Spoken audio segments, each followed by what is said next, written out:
देखा जाए हमने फंक्शंस के बारे में अभी तक जो कुछ भी समझा है वो बिगिनर लेवल का था। अब हमने जो कुछ भी समझा है मैं उसको तेरे लिए समराइज कर देता हूँ कि हमने फंक्शंस के बारे में पढ़ा क्या क्या है। ठीक है नाउ, तो सबसे पहले जो चीज़ हमने समझी थी वो ये थी कि जो फंक्शन है वो कोड ऑन डिमांड है।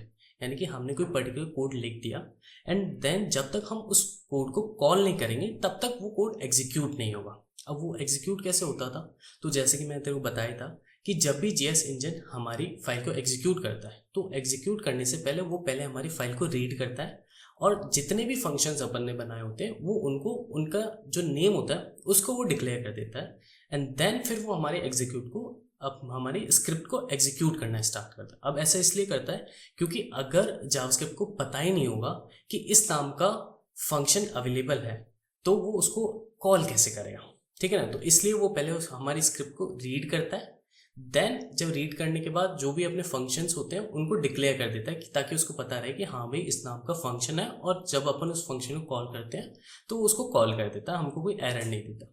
ठीक है, इसके बाद हमने समझा था कि जो भी फंक्शन अपन क्रिएट करते हैं उसको अपन मल्टीपल टाइम्स या फिर चाहे जितनी बार कॉल कर सकते हैं। ठीक है, इसके अलावा तूने ये चीज़ भी समझी थी कि वेरिएबल्स या फिर कांस्टेंट जिससे हम फंक्शन के अंदर डिक्लेयर करते हैं वो केवल उस पर्टिकुलर फंक्शन के अंदर ही बिलोंग करते हैं।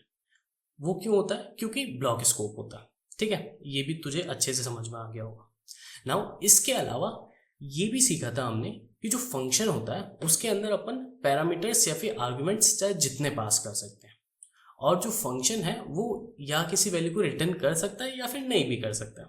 ठीक है, अब यहाँ पर एक चीज़ कंफ्यूजिंग है कि जो पैरामीटर और आर्ग्यूमेंट्स होते हैं वो क्या होते हैं। तो देख उसका डिफरेंस मैं तेरे को ईजिली बता देता हूँ। फॉर एग्जाम्पल देख, अगर कोड के अंदर आते हैं तो सपोज कर मैं कोई यहाँ पे एक फंक्शन बना लेता हूँ ग्रीट नाम का। ठीक है, एंड यहाँ पे मैं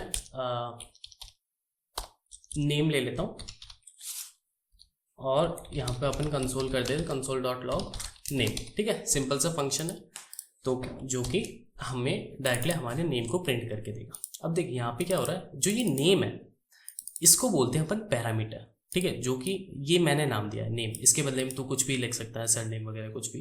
तो ये जो नेम है इसको अपन पैरामीटर बोलते हैं। अब तो बोलेगा कि आर्ग्यूमेंट किसको बोलते हैं।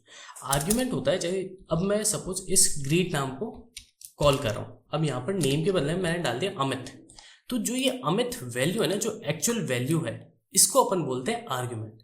जो वैल्यू के बदले में अगर जो भी ये अपन नेम वगैरह दिया, जो भी नेम वगैरह देते इसको अपन बोलते हैं पैरामीटर, और वहीं पर जो एक्चुअल वैल्यू होती है उसको अपन बोलते हैं आर्गुमेंट। ठीक है, तो ये छोटा सा डिफरेंस था, मैं सोचा बता देता हूँ, क्लियर भी हो गया होगा। नाउ इसके अलावा एक और इम्पॉर्टेंट चीज़ थी जो अपन ने समझी थी, वो ये थी कि जो फंक्शन होता है उसको अपन दो तरीके से कॉल करते हैं। एक होता है डायरेक्टली और दूसरा होता है इनडायरेक्टली। अब डायरेक्टली कैसे कॉल करते हैं, सपोज जैसे ये है, ये मैंने इसको डायरेक्टली कॉल किया है। डायरेक्टली कॉल कैसे किया है, मैंने यहाँ पे पैरेंथेसिस लगाया।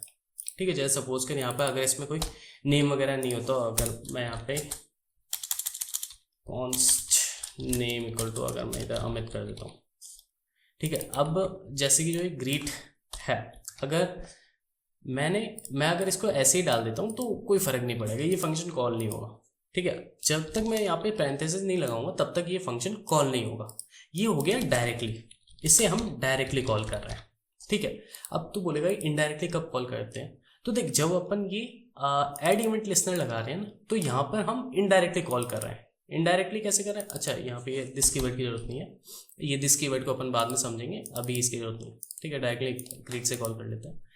नाउ यहाँ पर देख जो ये ऐड इवेंट लिस्नर है, यहाँ पर हम इसको इनडायरेक्टली कॉल कर रहे हैं। जो ऐड लिस्नर है ना इसको अपन इनडायरेक्टली कॉल कर रहे हैं। यहाँ पर अपन पैरेंथेसिस नहीं लगा रहे हैं, यहाँ पर हम केवल इसको पॉइंट कर रहे हैं कि ये वाला फंक्शन है, जब भी ये क्लिक वाला इवेंट अकर हुआ तब तो मेरे बिहाफ पर इस वाले फंक्शन को एग्जीक्यूट कर दियो।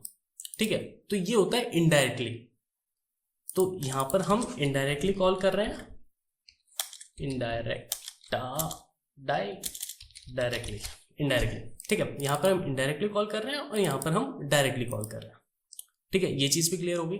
नाउ ये जो सारी चीजें थी ये तो बिगनर लेवल की थी। नाउ अब अपन थोड़ा ऊपर बढ़ते हैं और थोड़ा इंटरमीडिएट लेवल तक की चीज़ों को सीखते हैं फंक्शंस के बारे में। नाउ अब जो फंक्शन है उसके अंदर अपन कुछ 4-5 पॉइंट्स हैं जो कि इंटरमीडिएट लेवल के हैं मेरे हिसाब से, उनको अपन आगे इस सॉर्ट ऑफ मॉड्यूल के अंदर कवर करेंगे, यानी कि आगे आने वाली 4-5 वीडियोस के अंदर अपन उन 4-5 टॉपिक्स को कवर करेंगे। अब पहला टॉपिक क्या है कि जो भी अपन फंक्शन क्रिएट करते हैं, जैसे कि सपोज कर यहाँ पे तो अपन है कि एक तरीका है कि इस तरीके से अपन फंक्शन को क्रिएट करते हैं, लेकिन इसके अलावा और भी तरीके होते हैं। तो पहले अपन वो देखेंगे कि कौन कौन से डिफरेंट तरीके होते हैं जिनसे अपन फंक्शन को क्रिएट कर सकते हैं। नाउ जो दूसरा पॉइंट होगा वो होगा अनोनिमस फंक्शन का, कि अनोनिमस फंक्शन होता क्या है और वो वर्क कैसे करता है, वो इन डेप्थ के अंदर अपन अनोनिमस फंक्शन को समझेंगे। ठीक है, अब तीसरा पॉइंट आएगा कि जो ये कॉल बैक फंक्शन होता है वो क्या होता है, और कॉल बैक फंक्शन के साथ साथ फंक्शन के अंदर फंक्शन कैसे क्रिएट करते हैं वो भी अपन कर सकते हैं। तो इन दोनों चीज़ों को भी अपन आगे आने वाली वीडियो के अंदर समझेंगे। इसके अलावा अपन समझेंगे कि जो भी फंक्शन होता है उसके अंदर अपन कोई डिफ़ॉल्ट आर्ग्यूमेंट कैसे पास करते हैं, और उसके साथ साथ जो रेस्ट ऑपरेटर होता है, जो कि मैंने तुझे पिछली वीडियो के अंदर बताया था कि अपन जब भी किसी ऑब्जेक्ट को कॉपी करना चाहते हैं तो रेस्ट ऑपरेटर को यूज़ में लेते हैं। तो उस रेस्ट ऑपरेटर को भी अपन इन डेप्थ समझेंगे कि इन दी एंड वो वर्क कैसे करता है। नाउ फाइनली इसके बाद हम एक और चीज़ को समझेंगे जो कि है बाइंड मेथड। बाइंड मेथड तब काम आता है जब हम फंक्शन को इनडायरेक्टली कॉल करते हैं। ठीक है, अब जो बाइंड है उसके साथ साथ उसी के सिमिलर 1-2 मेथड्स और भी हैं, जैसे कि बाइंड है, कॉल हो गया और अप्लाई हो गया। तो इन तीनों मेथड्स को भी अपन समझेंगे और इनके अंदर डिफरेंस क्या है उसको भी अपन समझेंगे। ठीक है, तो ये सारी चीज़ें हैं जो कि इंटरमीडिएट लेवल की है, इनको अपन आगे आने वाली कुछ वीडियोज़ के अंदर कवर करेंगे। तो मिलते हैं नेक्स्ट वीडियो के अंदर, तब तक के लिए टाटा bye bye and thank you.